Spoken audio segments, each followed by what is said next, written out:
Pense e enriqueça. Napoleão Hill, capítulo 8. Decisão, o 7º passo para a riqueza.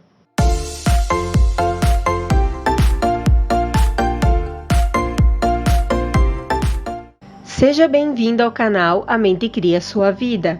Se você chegou a este vídeo, foi por alguma razão. Então, se você gostar dele, se inscreve no canal e ativa o sininho.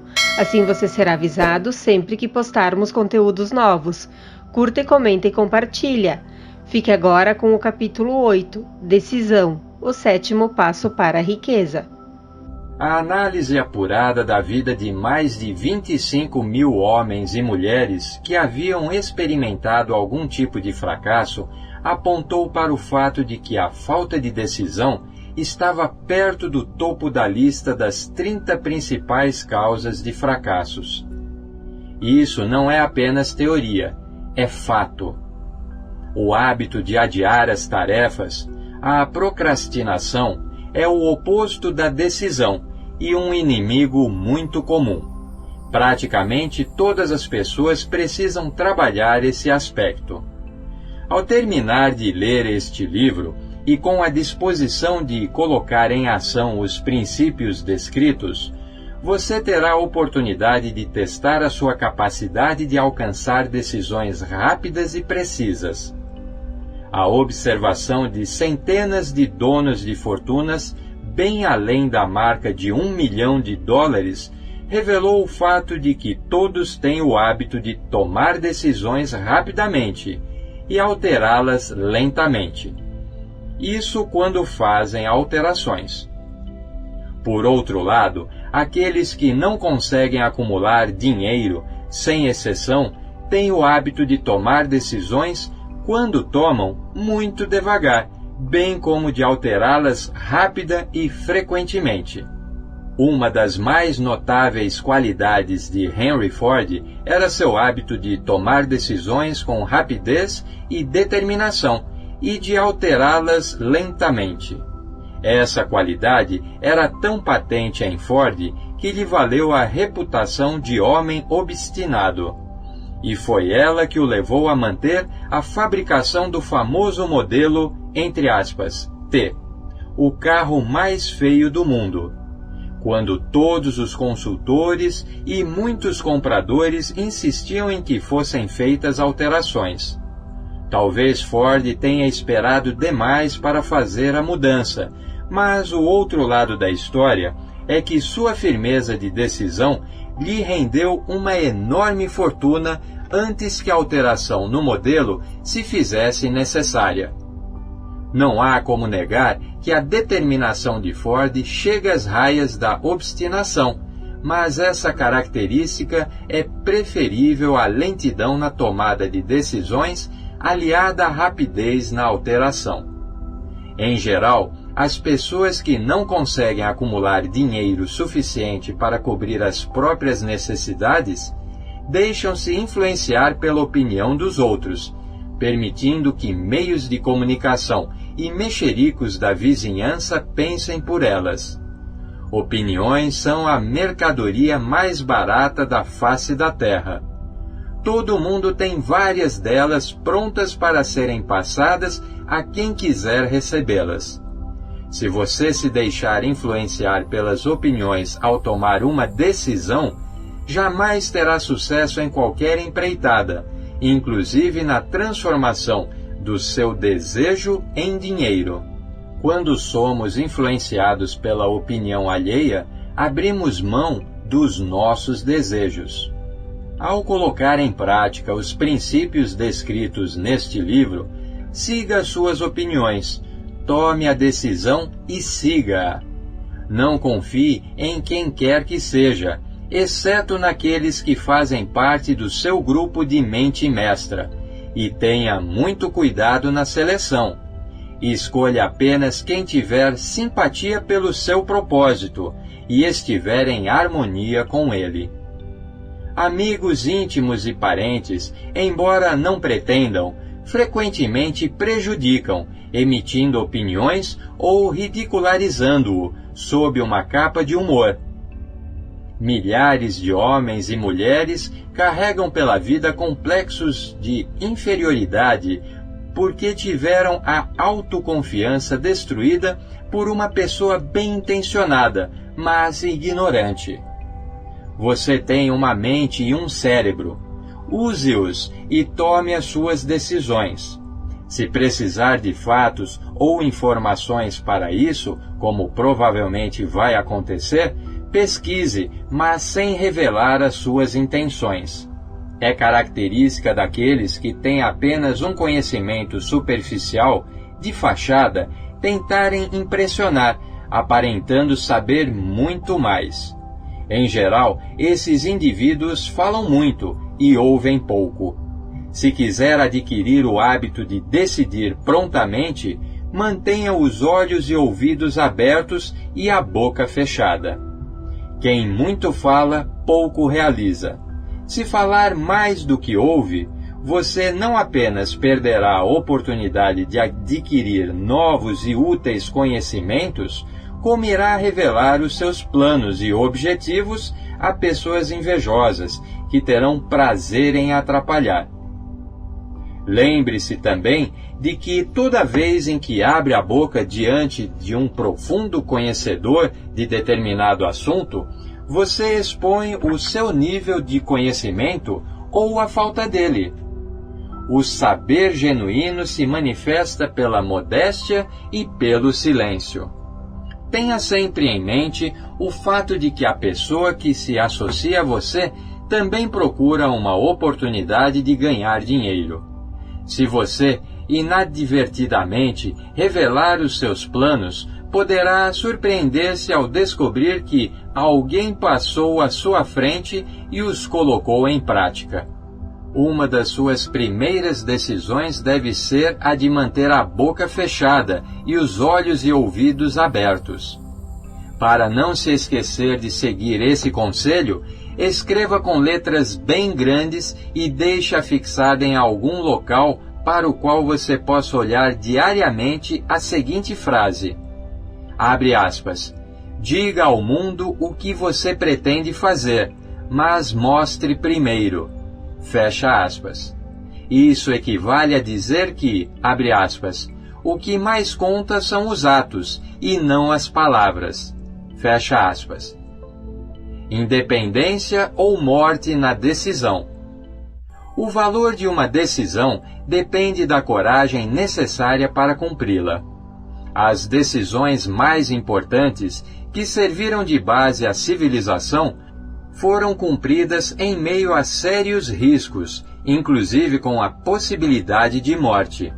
Quando Abraham Lincoln se decidiu a declarar a famosa Proclamação de Emancipação, que deu liberdade aos negros dos Estados Unidos, sabia perfeitamente que sua atitude faria que se voltassem contra ele milhares de amigos e partidários. E sabia também que a execução daquela proclamação significaria a morte de milhares de homens no campo de batalha. Acabou custando a vida do próprio Lincoln. Foi preciso coragem. Quando Sócrates tomou a decisão de beber veneno em vez de renegar suas convicções, foi um ato de coragem que fez o tempo avançar 1000 anos, concedendo àqueles que nasceram muito depois o direito de pensar e falar livremente. A decisão tomada pelo general Robert E. Lee, quando tomou parte da União ao assumir a causa do Sul, foi muito corajosa, pois ele sabia que isso poderia lhe custar a vida e, certamente, a de muitas outras pessoas. Para os cidadãos norte-americanos, porém, a decisão mais importante de todas foi tomada na Filadélfia, em 4 de julho de 1776, quando 56 homens assinaram um documento, sabendo que este ou daria independência a todos os habitantes do país, ou levaria os 56 à forca. Você certamente já ouviu falar de tal documento, mas talvez não tenha percebido a importante lição sobre realização pessoal que ele nos ensina. Memorizamos a data, sem saber da coragem exigida pela decisão. Lembramos os fatos históricos como nos foram ensinados, as datas, os nomes dos que lutaram: Valley Forge e Yorktown, George Washington e Lord Cornwallis. Mas pouco sabemos das verdadeiras forças que há por trás dos nomes, das datas e dos lugares. E sabemos ainda menos do poder intangível que garantiu a liberdade do povo do país muito antes que os exércitos de Washington chegassem a Yorktown. Ao ouvir a história da Revolução, imaginamos erroneamente haver sido George Washington o, abre aspas, pai da pátria, fecha aspas, para os Estados Unidos, quando, na verdade, foi apenas um acessório, já que a vitória de seus soldados fora garantida muito antes da rendição de Lord Cornwallis. A intenção dessa afirmativa não é tirar de Washington a glória que tão merecidamente conquistou, mas chamar a atenção para o espantoso poder que foi a verdadeira causa de sua vitória.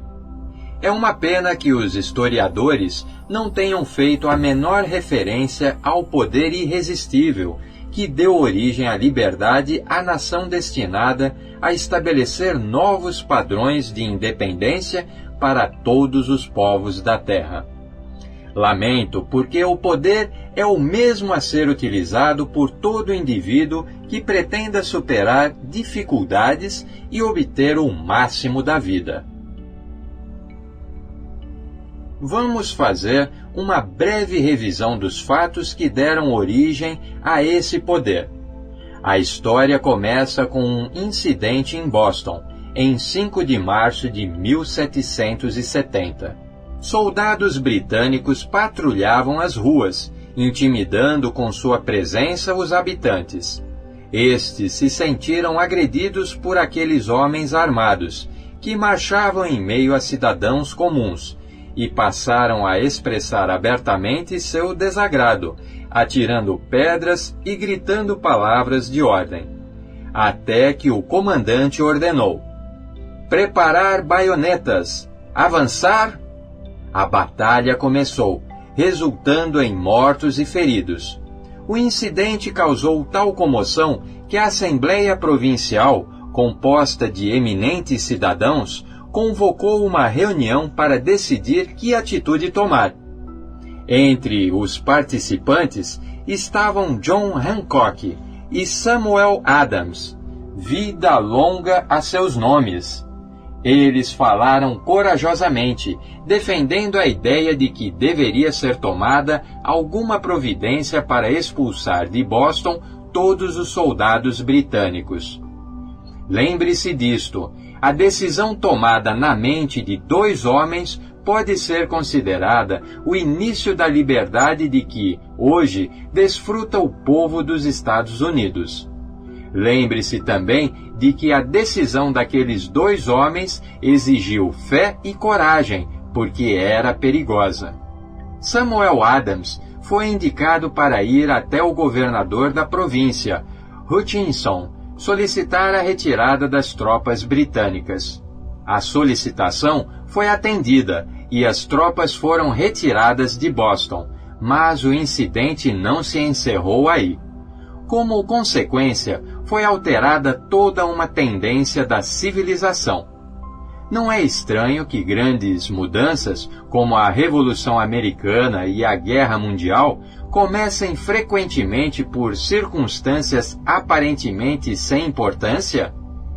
É interessante também observar que essas mudanças importantes costumam ter origem em uma decisão definitiva na mente de um número relativo pequeno de pessoas.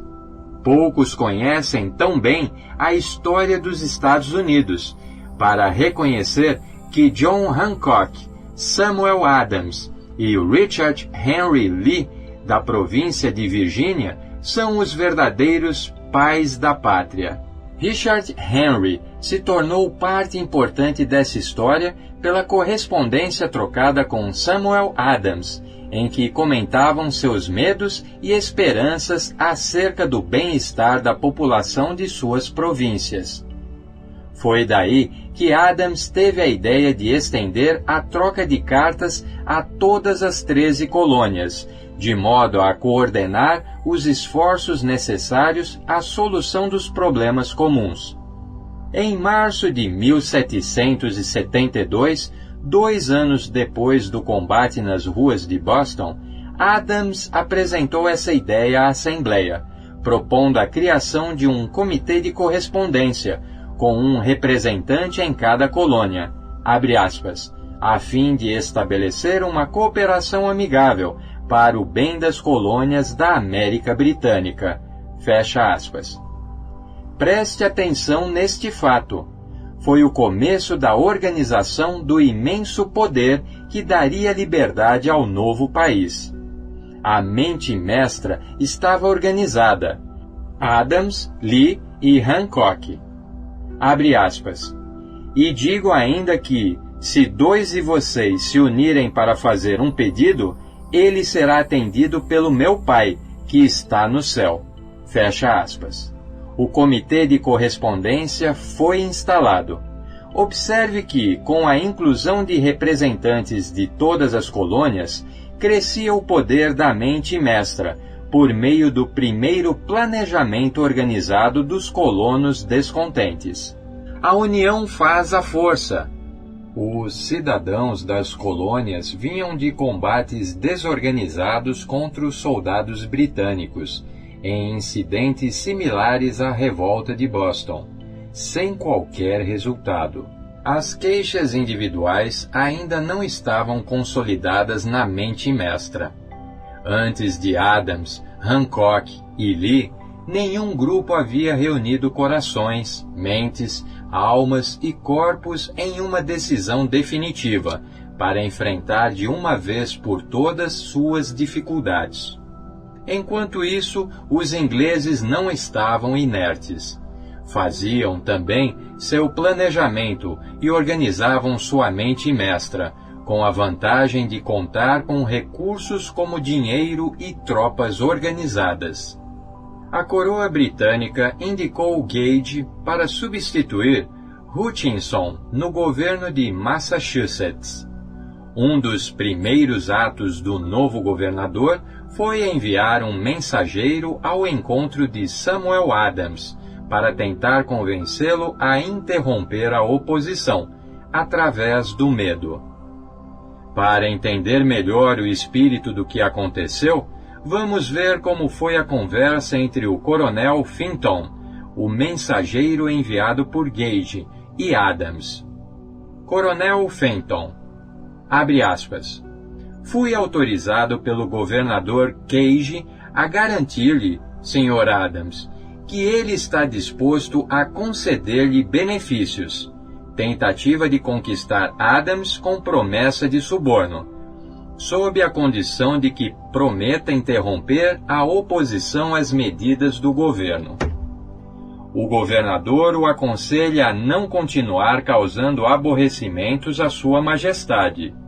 A sua conduta o sujeita às penalidades impostas por um ato do rei Henrique VIII, segundo o qual as pessoas podem ser mandadas à Inglaterra para serem julgadas por traição ou conivência, a critério do governador da província.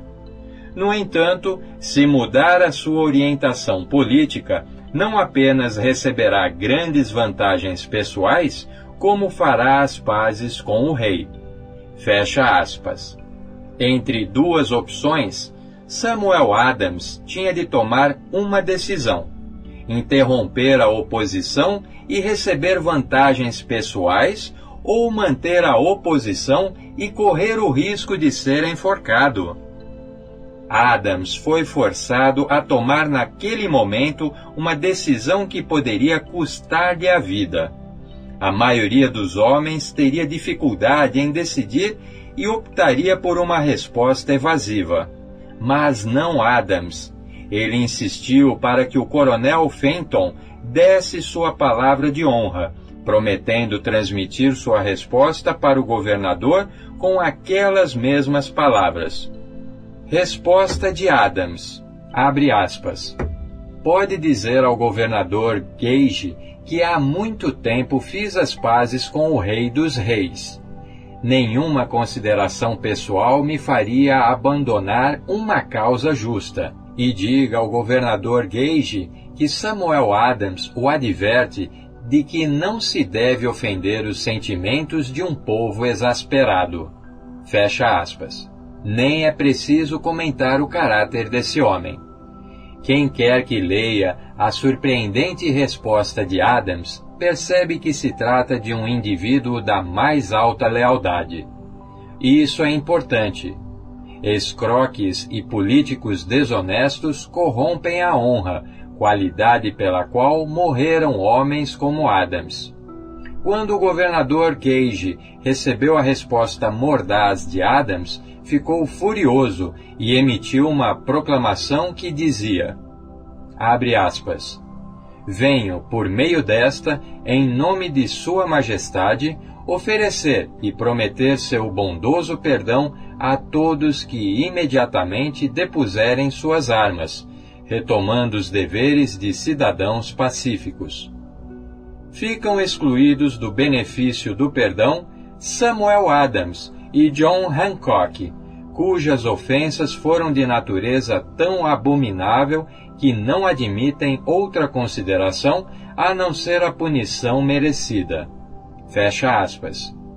Como se pode ver, os dois estavam em apuros. A ameaça do enfurecido governador obrigou-os a tomar outra decisão, igualmente perigosa. Sem demora, convocaram uma reunião secreta com seus seguidores mais leais. Aqui, a mente mestra começou a ganhar força. Depois que todos chegaram, Adams trancou a porta, guardou a chave no bolso e informou aos presentes que era imprescindível a formação de um congresso de colonos e que ninguém deveria deixar a sala até que fosse tomada uma decisão a respeito disso. Houve um verdadeiro alvoroço.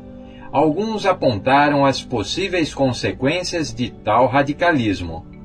Outros expressaram suas dúvidas quanto à sensatez de adotar uma decisão definitiva, desafiando a coroa.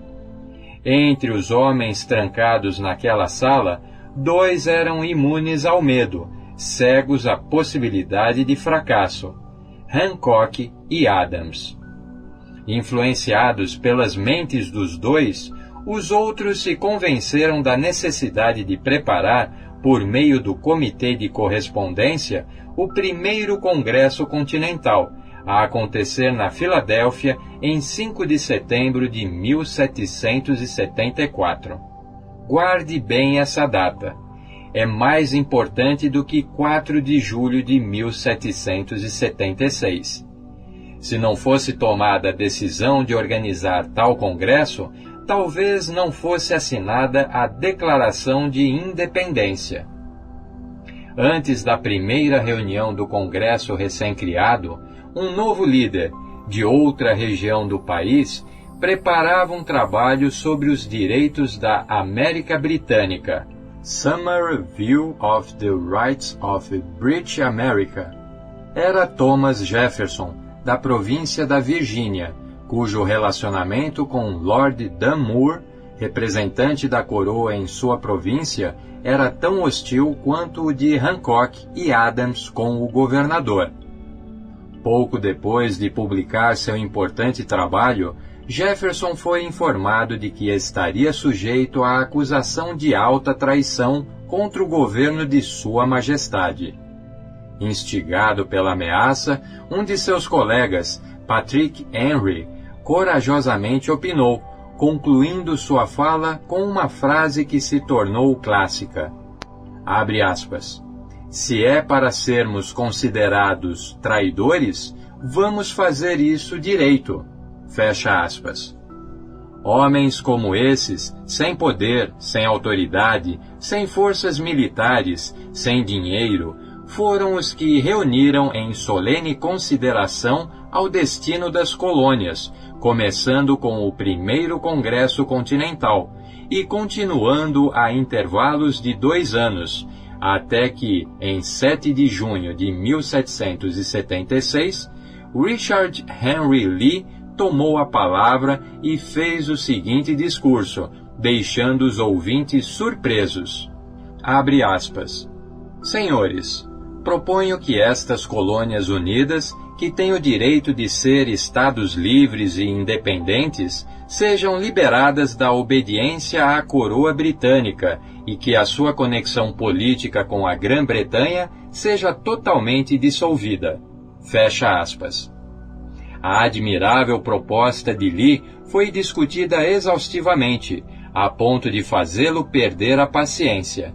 Finalmente, ele novamente tomou a palavra e declarou com voz firme. Abre aspas. Senhor Presidente, estamos há dias discutindo o mesmo assunto. Este é o único caminho que temos. Por que então a demora? Por que discutir tanto? Vamos fazer deste o dia feliz do nascimento da República Americana, que virá para restabelecer o reino da paz e da lei, e não para devastar ou conquistar.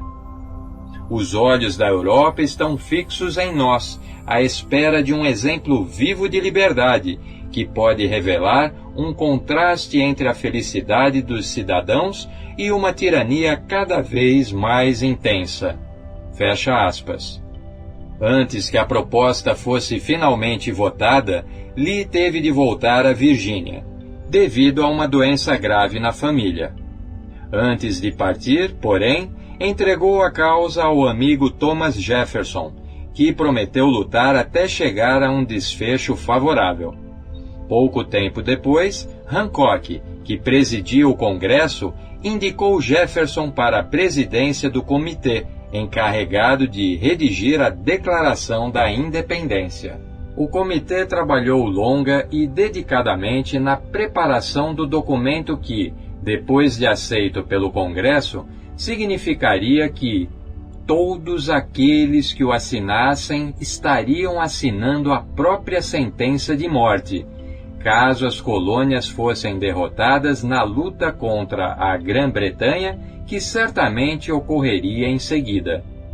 O documento foi redigido e, a 28 de junho, lido em sua versão original, diante do Congresso. Após dias de discussões e alterações, foi considerado pronto. Em 4 de julho de 1776, Thomas Jefferson postou-se diante da Assembleia e, destemidamente, leu a mais significativa decisão já escrita. Abre aspas. Quando, no curso da história, um povo sente necessidade de romper os laços políticos com outro e assumir, entre os poderes da terra, a única e justa posição a que tem direito, segundo as leis da natureza e de Deus, o apropriado respeito às opiniões da humanidade exigem que sejam declaradas as causas que levaram à separação. Fecha aspas. Quando Jefferson terminou a leitura, o documento foi votado, aprovado e assinado por 56 homens, cada um arriscando a própria vida com essa decisão. Daí nasceu uma nação cujo destino é garantir para sempre à humanidade o privilégio de tomar decisões. Somente pelas decisões tomadas com um espírito de fé semelhante àquele, a humanidade pode resolver problemas e alcançar altos níveis de riqueza material e espiritual. Não vamos esquecer isso. Analise os acontecimentos que levaram à Declaração da Independência e convença-se de que os Estados Unidos, que hoje ocupam uma posição de poder e respeito entre todas as nações do mundo, nasceram de uma decisão criada por uma mente mestra de que faziam parte 56 homens. Repare que está aí a origem do sucesso das tropas de Washington, pois todos os soldados levavam no coração o espírito daquela decisão, como uma força que não reconhece o fracasso. Repare também que o poder que deu liberdade a uma nação é o mesmo que deve ser usado por todo indivíduo que possua autodeterminação. Tal poder é a soma dos princípios descritos neste livro. Não é difícil identificar, na história da Declaração de Independência, pelo menos 6 desses princípios: desejo, decisão, fé, persistência, mente mestra e planejamento organizado.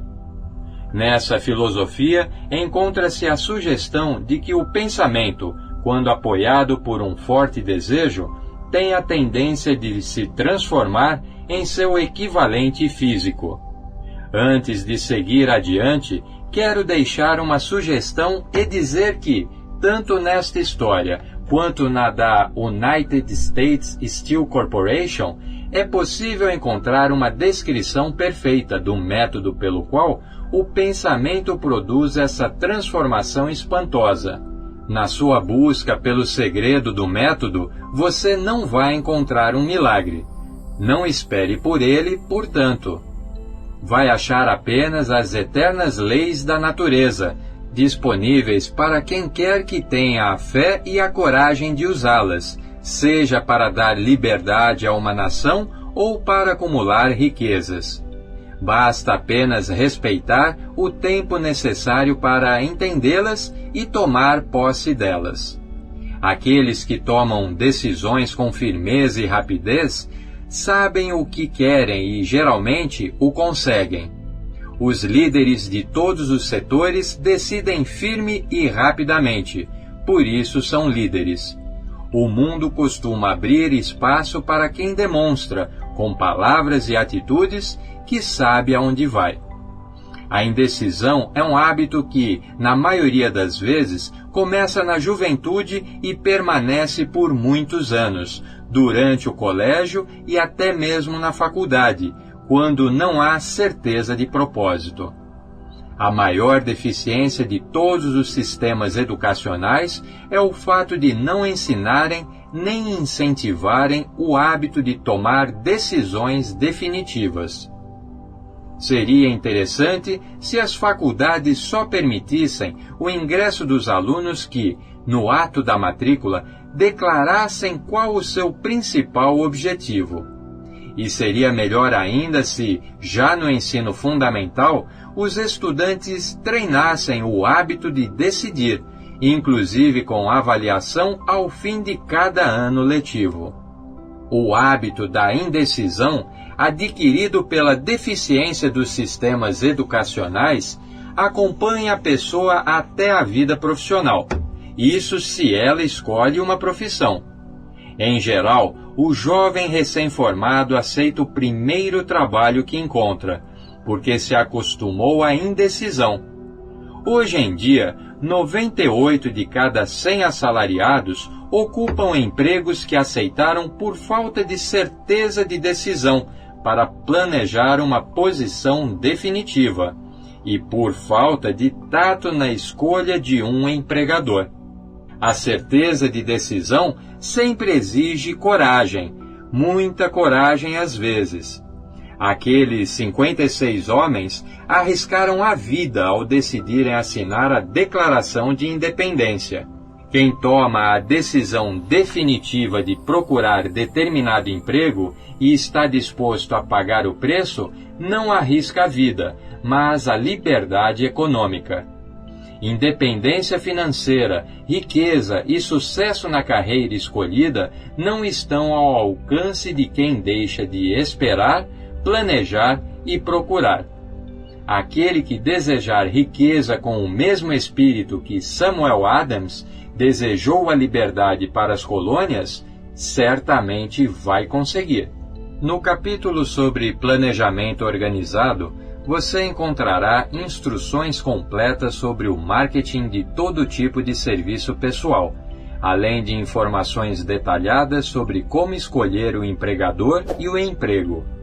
Tudo isso, porém, só terá utilidade se você tomar a decisão definitiva de elaborar um plano de ação.